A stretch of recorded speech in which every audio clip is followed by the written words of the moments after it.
How to add PayPal as a payment method in Google Play Store.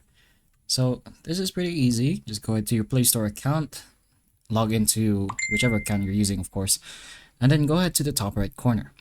Here you're gonna go ahead to the payments and subscriptions like so, and then just choose the payment methods. Here you're gonna go ahead and choose add PayPal.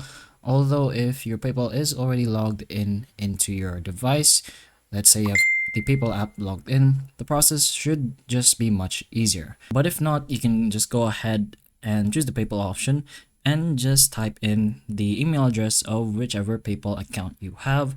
Verify yourself via a password or a biometrics, depends on what it asks you. But once you have logged in your PayPal using this method, you can go ahead and add PayPal as your payment method in Google Play Store. Then whenever you want to buy something using that account, you can choose PayPal as an option. So hopefully the information of this video can help you, and if it can, please like and subscribe for more videos like this, and that's all.